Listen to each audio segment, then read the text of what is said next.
حضرت محدث اعظم رحمۃ اللہ علیہ ارشاد فرماتے ہیں اللہ کی ذات پہ اگر کوئی بھروسہ کرتا ہے تو رب تبارک و تعالی موت کو بھیج کر موت سے اس کی حفاظت کرتا ہے۔ چنانچہ آپ نے ایک واقعہ نقل فرمایا مواعظ حسنہ میں کہ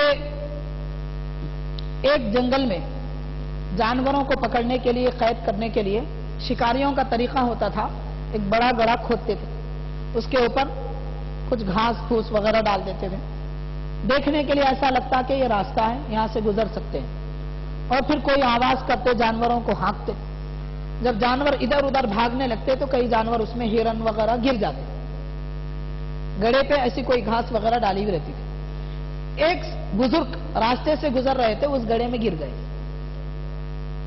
اب گر رہے تھے کہ اچانک ایک ٹہنی آپ کے ہاتھ میں آ گئی،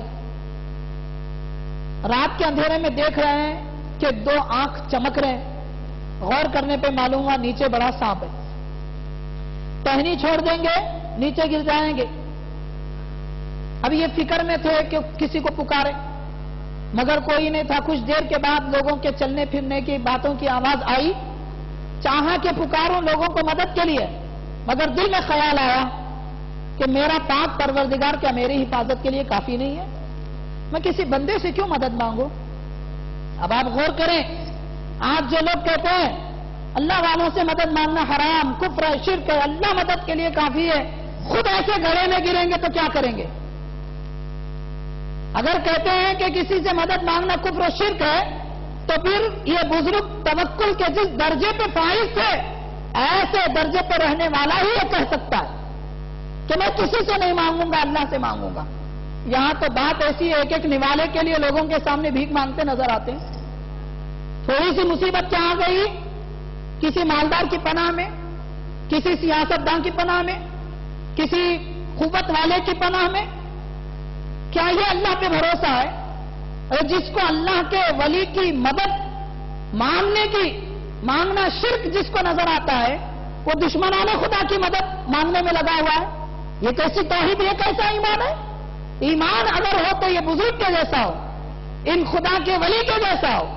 کہتے ہیں کہ میں کسی سے مدد نہیں مانگوں گا، مانگوں گا تو اللہ سے مانگوں گا، میرا رب میرے لیے کافی ہے۔ وہ آوازیں آئی چلی گئی۔ اب ان کا استقامت دیکھیے، جو حضرت پیران پیر نے فرمایا توکل کے 3 درجے، توکل، تسلیم، تفویض۔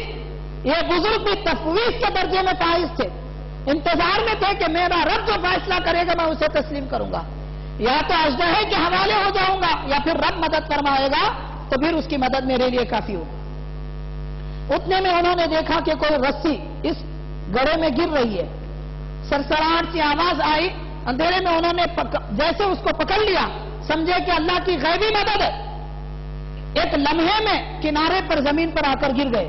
اچانک وہ رسی کھینچ لی گئی اور اس کو تھام کر زمین پر گرے، پلٹ کر دیکھتے ہیں تو ایک شیر ہے اور دوڑتا چلا جا رہا ہے۔ عرض کرتے ہیں مولا کیا تیری شان ہے، میں نے تیری مدد کا تہیہ کر لیا تو تو نے مدد فرمائی، اور وہ بھی شیر کے ذریعے۔ تو غیر سے آواز آئی، جو بندے مجھ پر بھروسہ کرتے ہیں میں موت کو بھیج کے موت سے حفاظت کرتا ہوں، موت کو بھیج کے موت سے بچا لیتا ہوں۔ یہ توکل کا درجہ ہوتا ہے۔